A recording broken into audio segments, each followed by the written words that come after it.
Hi everyone, I hope you all are doing well and staying safe and healthy during these times. This is Radhika here again, and this video is going to be about 5 red flags of therapists after narcissistic abuse. So, if you have been in a situation where you were in a narcissistic clan or in a narcissistic relationship, and now you're going to therapy, um, it's important that you see these red flags in your therapist. um, so yeah, I'm talking about this from experience myself, where I have been to different kinds of counselors and therapists, and everyone has a particular style of like the way they interact with their client. But in those encounters, I have noticed certain red flags, and I would like to basically make a video of that. And I also want to avoid, as a counselor myself, I want to avoid doing any of these things, because you, as a human, you are like capable of making mistakes, but you should always try not to make mistakes if you know that you have a probability of making them. um, so yeah, let's start with the first one. So the first one is, you go to therapy to someone who is totally unaware of narcissism, or even if they know narcissism like clinically by reading textbooks and all, they themselves haven't experienced being a scapegoat in such kind of a situation. So what happens is, in these cases, the therapist will a lot of times try to, they might not 100% believe that the things that happen in a covert narcissistic situation, especially because everything is so covert and so like underhanded and subtle, that they might feel like you as a client are oversensitive, or you're hypersensitive, or you're like making it a big deal, and they might suspect some trauma in you, but they might not believe you completely. So that is red flag number one. If you are going to a therapist and you have to spend time convincing them of your story, um, then it's a big red flag, especially if you know you are mentally okay. If you are a narcissistic person and you're going and just spilling some like completely false tales there, of course that's on you. But I'm talking about you as a person who knows what happened to them, and you're not like spicing it up or anything, you're just saying it as it is. So in that case, they might not trust you. Then the second point is that they have, second red flag is that they have experienced narcissistic trauma themselves, but they have not yet healed themselves. So what happens is, when you go to such a therapist, you will find a lot of anger and rage in them, for their own situation, not even for your situation. So when you kind of start telling them about your story, their brain is going to relate to their own experience of their narcissistic abuse, and a lot of anger and hatred will come out. And they might even like tell you things that happened in their story. Of course you can say that to relate as well, that I'm not saying you should never share things that happen to you, but you will see it when they tell it, it's more about them and their emotion than you and your emotion as a client. Whereas every session should be about the client, because this is your time, it's not the time for the therapist to kind of you know um, work through their own traumas. So that's point number two. So point number three is, red flag number three is very related to this one. So it's again a therapist who has been through narcissistic trauma, but who has become extremely hardened.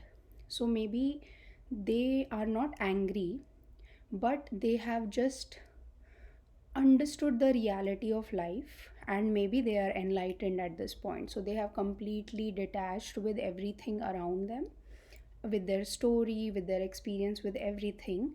but they are extremely logical to a degree where they appear to be non-empathetic. So they might be empathetic, but they have detached to such a degree from the world and it's happening that when they talk to you, it comes across as extremely logical and non-empathetic. And this works for some people because you get an enlightened perspective. um, but for a lot of people who are looking for more of an empathy from the therapist, this might not be the best way, because even when you're looking for validation of your emotions, you might not get your validation there. You might get a good answer there, you might get a good solution there, but you might not get the empathy that you're looking for, and that might still leave you a little bit unfulfilled.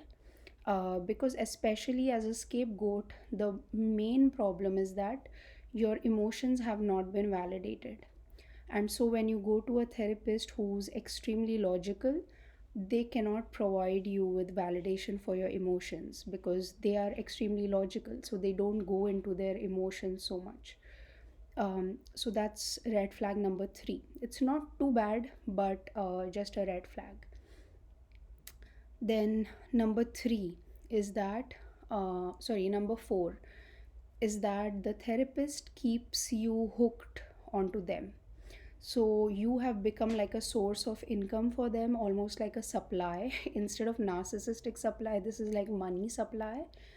And so it's like a subscription model that they have with you. And now they want to play on your codependency a little bit. Uh, and it's unfortunate, but this does happen because a lot of people make living out of therapy, and so they want to keep the client hooked onto them. And yeah, so be aware of this. Like, some a therapist is not hooking you onto them, they are actually giving you independent strategies which you can apply in your own life, so that you can move past the therapy phase and you can come back to it if you need it, but you should not be codependent on it. So that's red flag number 4. Then red flag number 5 is that, uh, now that you have kind of expressed yourself to the therapist vulnerably, and you have like told them your weak points, and obviously therapists, they will pick up on your weak points. If they see some things like shame is a weak point for you, or guilt is a weak point for you, or you're an overgiver, and at any point if you see them using one of these against you, like say you're late for an appointment with the therapist for 15 minutes, and when you join the session they shame you a little bit, they're like, oh, you're late, like what happened, what? And if the conversation is making you feel the emotion of shame or guilt, like you cancel a session and then the next session they're like, why did you, I was waiting for you, or something like that. So this is crossing the boundary between a therapist and a client, and if they do this, you should see this as a red flag, because they have kind of picked up on your weak points, and or I would say like on the things that the narcissist used to prey on, and now they are kind of using the same points to make you feel those emotions. And they also might see this as a power play, because they might see in your childhood this was how you responded to your parent. So yeah, these are 5 red flags that I have seen in therapists of narcissistic abuse. And I hope this makes sense to you. If you have any other red flags you have seen, please do write them in the comments so everyone can read and get more educated about these things. So, as always, thank you for your comments, like, shares, subscribes, and I wish you all a lot of love and a lot of light. Thank you. Bye.